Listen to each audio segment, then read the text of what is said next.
Hey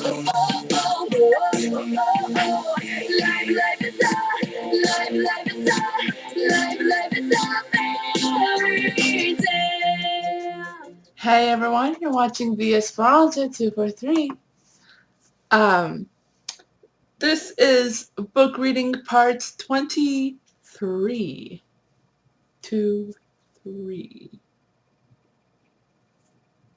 There's really not much to tell you guys before I start doing the recap of part 22. But I guess the only thing to tell you guys is that the swimming session is over for Special Olympics. If you haven't checked, if those of you who are my Facebook friends and family, if you have been paying attention to my Facebook, because I got to record some stuff with my camcorder while I was at the opening ceremony for the state meet, which was a lot of fun. I don't know if I told you guys. I don't remember if I told you. Wow, I am so far behind. I got 3 golds and 1 bronze. And in one of my heats, my goggles fell off. Like after I dove in. It was so annoying. Like half my heat was screwed up. Because like right in the middle of the heat, I just couldn't stand it anymore. So each time I took a breath, it was the freestyle. Each time I took a breath, I just flipped it to empty the water out. I couldn't see for like half the heat, which says much. If the goggles hadn't fallen off, I would have beaten my best friend, which is kind of a coup, which would have been a coup, I should say, because when it comes to competition swimming, I am second best to my best friend.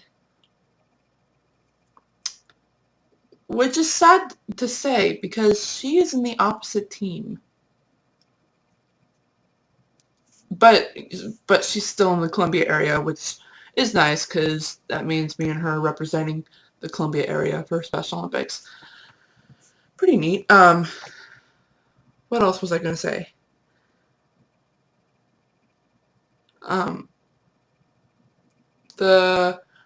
In about 2 months, it will be a full year of me working at Wendy's, which is exciting. I don't think there's going to be a party or anything, because I'm sure coworkers don't really do that, celebrate how many years you've been working there.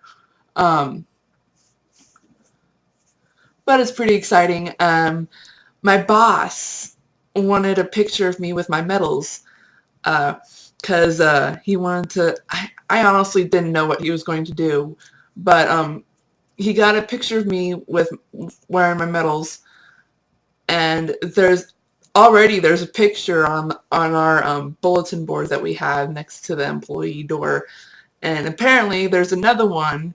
My boss is putting that one in a frame in the actual Wendy's office, which is pretty sweet. Apparently they're making achievements a big deal at Wendy's.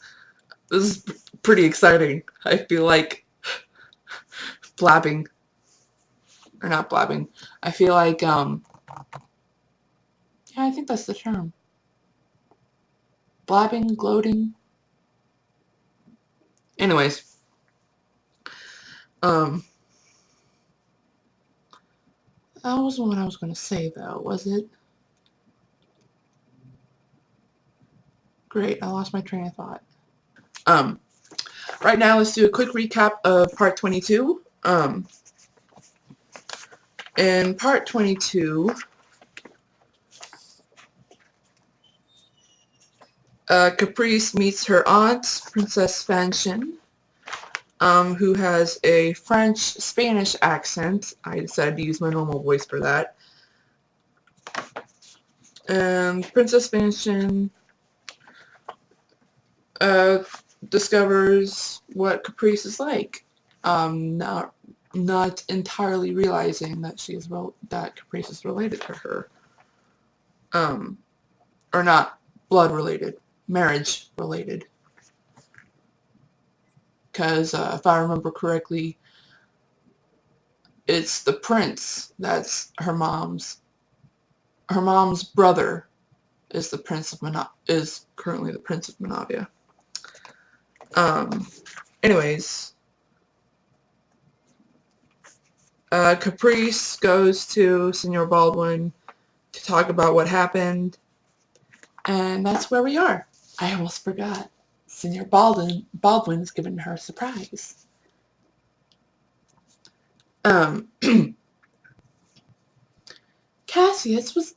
Cassius, what's going on? Caprice asked. The Senor took the box from Lucia and then looked at his friend. It became quiet for a while as he tried to figure out what to say. He smiled. This is my gift to you. Her eyes grew wide. Thank you, Caprice, for putting up with me when I was rough on you. Caprice was hesitant as to what to do. Go on, open it, he softly told her. She got up, took off the lid, and pulled away the wrapping tissue. She gasped. Inside the long box was a sword, and it was beautiful. The shape of the sheath curved a little bit of where it ended, almost like a hook. The handle was fancy and made of bronze and gold. Its design was very ornate, almost outshining the blade. This is amazing, Cassius, she whispered. She looked at him. Wherever did you get it? He smiled at her. It was custom made. I wanted to make sure you would be able to hold it with pride.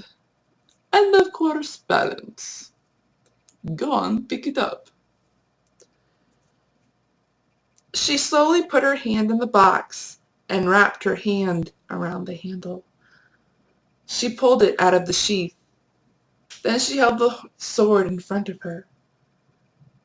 She couldn't help but stare at it. It was a little heavy, though. She assumed he mistook the measurements. I thought it would be heavy, Senor Baldwin said with a slight nod. With some practice, you will be able to hold it with balance and grace. It was quiet for some time. Caprice was speechless. Are you well, Caprice? She looked at him and smiled faintly. Thank you, Cassius. I am not worthy enough to keep this sword.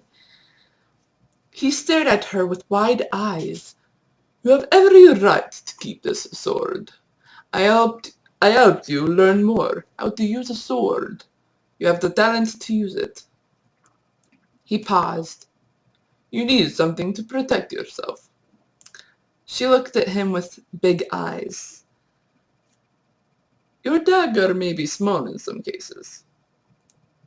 She thought about it and then looked at him. I guess I had no choice, she thought. He does have a point. I think I just made an inside joke.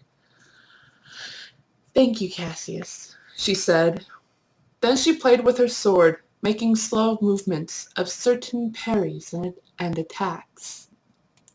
Would you like to practice? She continued making slow movements. Then she formed a position with her sword and looked at Senor Baldwin. She smiled. Yes, I would like that.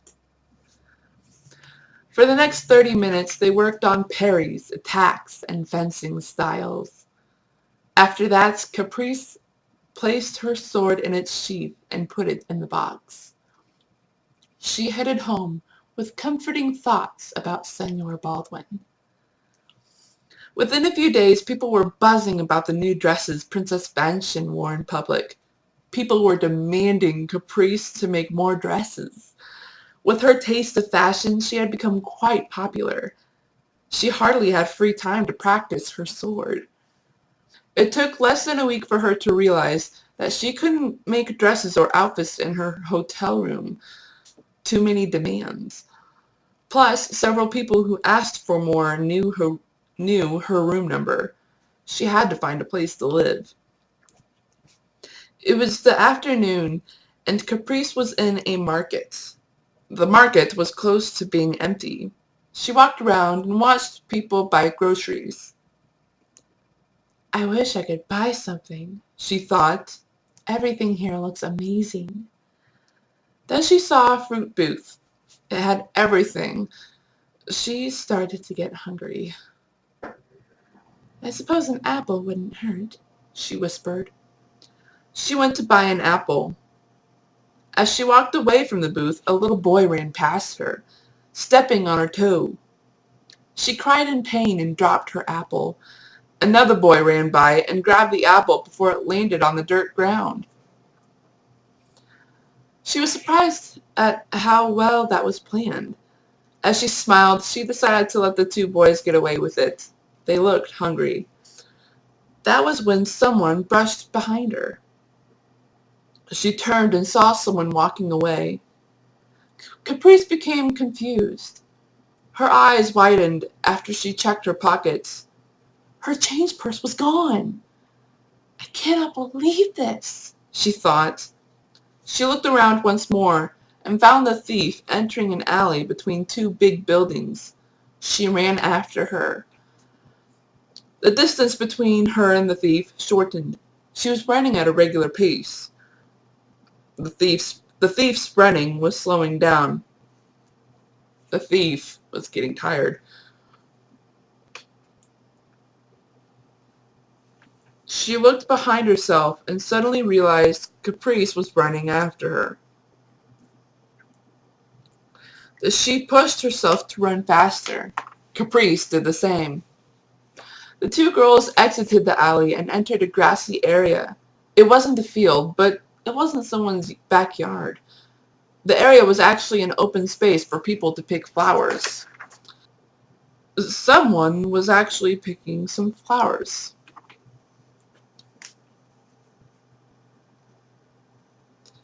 Sorry, hang on a second.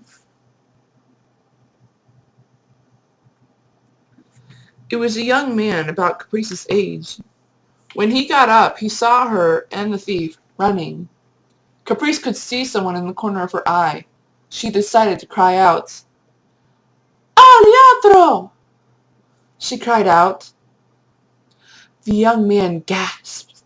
He dropped his flowers and started running toward the thief. He was running really fast, and that was how he normally ran. He was just inches away from the thief. The next second, he jumped and pinned her to the ground. She cried. She struggled and tried to fight him off. He wouldn't budge, and he wouldn't fight back. The young man was strong. It took the thief about 2 minutes to realize he wasn't going to let her go. She stopped hitting him, but his grip on her made her struggling continue. Caprice was close by when he jumped. During the struggle, she caught up with them. She was amazed at the young man's strength and couldn't help but observe him. He wasn't that tall. He had dark brown hair and gray eyes. He had a really good build, but not that muscular. What caught her attention was his face. She thought he looked a bit familiar, though she couldn't figure out why. The young man looked at Caprice. "Que robava de vostè?" he asked. She didn't understand. He was speaking Catalan. She gave him a look. "No parlo bé el català," she replied. He groaned and thought for a moment.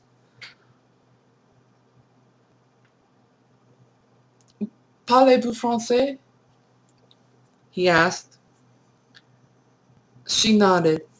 After that, they continued speaking in French. "Thank you for stopping her." He gave her a playful smile. "It was nothing. I haven't had my daily run yet." Caprice chuckled. "What did she steal from you?" She stole my change purse. He became confused. All of that running for a coin bag? She gave him a look. It has most of the money I earned this week. I need it to rent a house. He sighed. Then he faced the thief. Before he could ask the thief where the change purse was, the lady tried leaning on her right side. He gave her a look. She leaned on her right side again. The next second, the change purse fell out.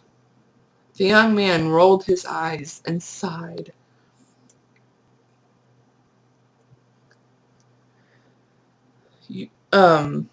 Caprice came closer and picked up her bag. The man got up and let the thief go. You should be careful when you're in that market. Even if there's hardly any person, someone could easily steal from you. It happened so fast. These two kids stole an apple from me. She paused. I guess that would be a perfect moment to take a purse. It is. As he paused, he observed Caprice. Perhaps I should walk you back to the market. It is getting dark. She looked at the sun. So it is. She looked at him. I can take care of myself, though. He gave her a cross look. She leaned down and took out her rondel dagger. Whoa, where did you get that? I got it from my hometown, in Meltrova. His eyes widened. What are you doing here, so far from home? Caprice smiled. You are a curious person, aren't you? She raised her brows. The young man laughed. What is your name? She placed the dagger back in her boot and put her change purse in one of her pockets. My name is Nicolau. What is yours? I am Caprice. She held out her hand. It is nice to meet you. They shook hands. After that, the two conversed on their way back to the market. After that, the two conversed on their way to the market. When they reached the market, she and Nicolau were still talking. When Caprice realized that, she had an idea. She continued walking as they conversed more. He followed. He had no idea she was taking him to Senor Bruno Pujadas' house. When they arrived, she stopped talking and smiled. Thank you, Nicolau. It was nice to talk to you. You are welcome, he said, smiling. He looked around and became confused. This isn't the market. Where are we? Caprice chuckled. A friend of mine lives here. How long have you been in Inra? I've been here a little over a month. I have learned a lot since I arrived here. She paused. Would you like to meet one of my friends? Nicolau hesitated. I shouldn't. I need to get back. My mother shall worry. Caprice frowned, disappointed that he had to go. That is fine. I should get back to the hotel anyway. I have a lot of outfits to make by tomorrow morning. Nicolau's ears perked up. You are a dressmaker? She nodded. I also make men's clothing.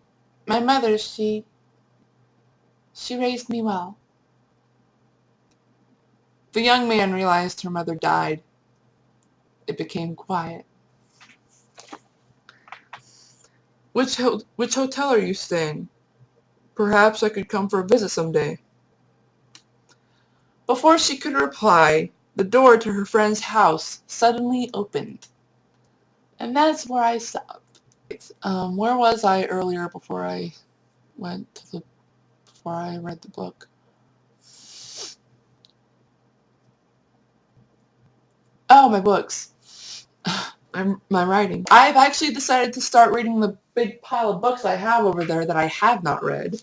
Instead, in my free time before and after my shifts, because I just need to stop working on my books outside of my apartment for a while, I've realized that I need to concentrate on the research part of the particular books that I'm working on.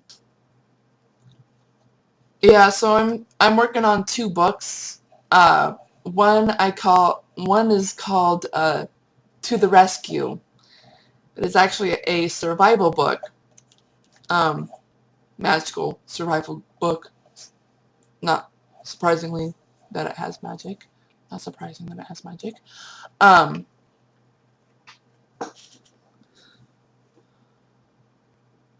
But that book is pretty neat. I'm not going to go into details about it because I'm not done with it. I don't have an ending for it. Although I do have an idea of how it's going to end. I just need to make sure it ends like that. Just to give you a heads up, if you are writing a book, whether you, it's best to have an idea of what ending you want. But if it turns out the ending you write is not what you originally want, is not originally what you had in mind, do not be surprised. It has happened to me so many times. It frustrates me. I've had to let it go so many times. It's amazing how much can happen when you're writing a book. The characters you write just come to life sometimes. No, I'm not going to mention that. The second book I'm working on is the Mermaid sequel, of course, the sequel to Part of Your World. I'm having a lot of fun on that, but right now I'm on writer's block, which is strange. Actually, it's not strange considering how many writing blocks I've already had on that. I think this is like my 3rd or 4th one, and I'm not even close to the middle of the book. I'm not even close to the middle of the book, and I'm already at, like, what, page 30? Oh. I seriously just need to do a simple book. I suppose that's it. There's going to be another recording after this. It's going to be same day recording like the others that I uploaded earlier this week. Yes, I am making myself do 2 videos every week now, whether it's uploaded on the same night or not. Because seriously, I would like to finish this book for you guys. I'm sure you are just as anxious as I am. So yeah, I believe that's it. I will talk to you guys later. This is the Esperanza 243, signing out.